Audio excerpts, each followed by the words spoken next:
Hello, and welcome to this tutorial on how to write academic papers in MLA format. This video will help to make sure that you do not miss any important pieces of an academic paper.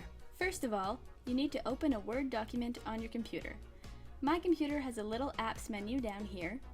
Your computer may have something similar, or Word may be found along the bottom of your screen, or somewhere on your home screen, or under the Windows icon in the bottom left corner if you have a Windows computer. I have quite a few apps, so I just need to find Word in the mix of them. When you open the Word app, it should look something like this. You're going to want to select Blank Document and then Create down in the bottom right. Then you can make your document full screen so that it is easy to work with.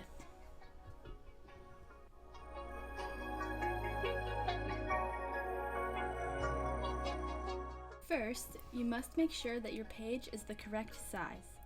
Go to the top of your document and select Layout, and then Size. MLA format uses the size that is called US letter on Word. It is 21.59 centimeters by 27.94 centimeters, or 8.5 inches by 11 inches. This is the standard size for a sheet of paper in Canada.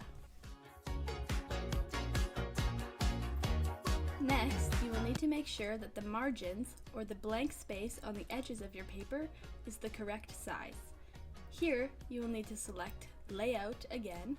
This time, select Margins.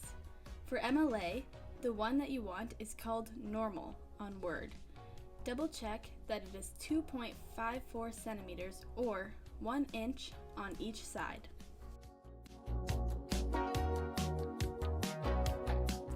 When using the MLA format, we use size 12 font and we switch our font to Times New Roman. It is very important that every word in your paper is the right size and font.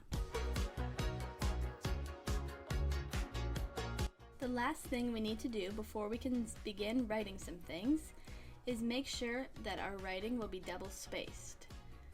In order to do this, select Home at the top of your screen and then to this spacing icon. Switch your document to 2.0. Okay, now you have made your page and margins the correct sizes, your font the right type, and your document double spaced. We can now begin writing a little bit. When using MLA format, the top of your page must look like this. First, you put your first and last name. Then, hit the Enter or Return key on your computer to move to the next line. This line is for the name of your professor. It is also important that you include their title, whether they be a doctor or a professor. On the third line, you write the class and class number that the paper is being written for. This can be found on your class syllabus. On the fourth line, you put the date that you finish the paper.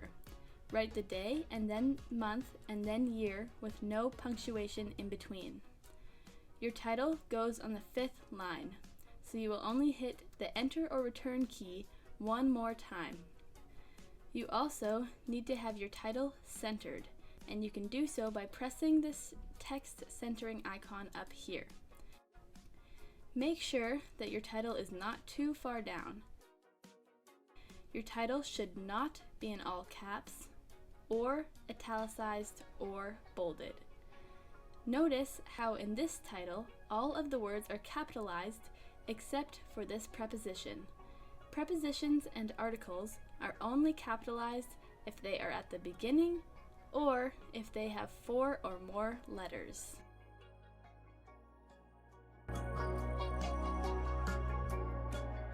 Another important part of your academic papers is page numbers. When using MLA format, your page numbers will go on the top right-hand side of your paper. You can do this by selecting Insert at the top here, then go over to Page Number. Select that you want them as a header, and then make sure that they are on the right.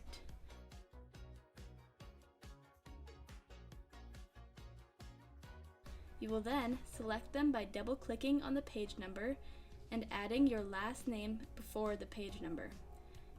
You may also have to switch the size and font of your page number by highlighting it in order to match the rest of your paper. That is size 12 and Times New Roman font. Make sure that you have page numbers on all of your pages.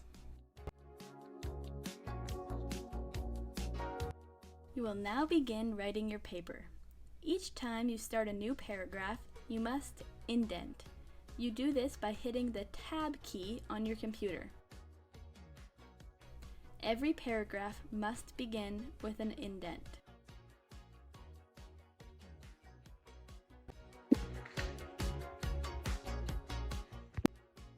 Next, we are going to talk a little bit about quote integration. When using MLA format and including direct quotations, it is important to cite them correctly so that you will not get in trouble for plagiarizing. Here is an example of an integrated quote. I have integrated the quote into my sentence, which means that the quote is a part of my sentence and not by itself. This is usually what you want to do when writing academic papers. The words that I am taking from another text need to be inside quotation marks. At the end, you will put the author who wrote the quote's last name and the page number that you found it on. If you introduce the author beforehand, you do not include their last name behind the quote, which is the reason I only have the page number in my brackets here. If I did not introduce the author beforehand and my quote looked like this, I would put their last name and then the page number, with no punctuation in the middle. Make sure that the period is on the outside of the bracket. Lastly, we are going to talk about the Works Cited page. Your sources need to go on a whole new page. Title the page Works Cited. This page will be double-spaced just like the rest of your paper. Do not include extra spacing anywhere. Your Works Cited page needs to be in alphabetical order based on the different authors' last names. If you are quoting from a book, each citation will look like this. Last name, comma, first name, period, in italics, title of source, period, publisher, comma, publication date, period. Here is an example. Make sure you pay attention to all of the punctuation. It is also important to italicize the title of the text you are quoting from. If you are quoting from an academic article, you will cite like this: last name, comma, first name, period, in quotations, the title, then italicized, the container title, comma, volume, comma, number, period, comma, in brackets, the month or season, then the year, comma, and location, period. Here is an example.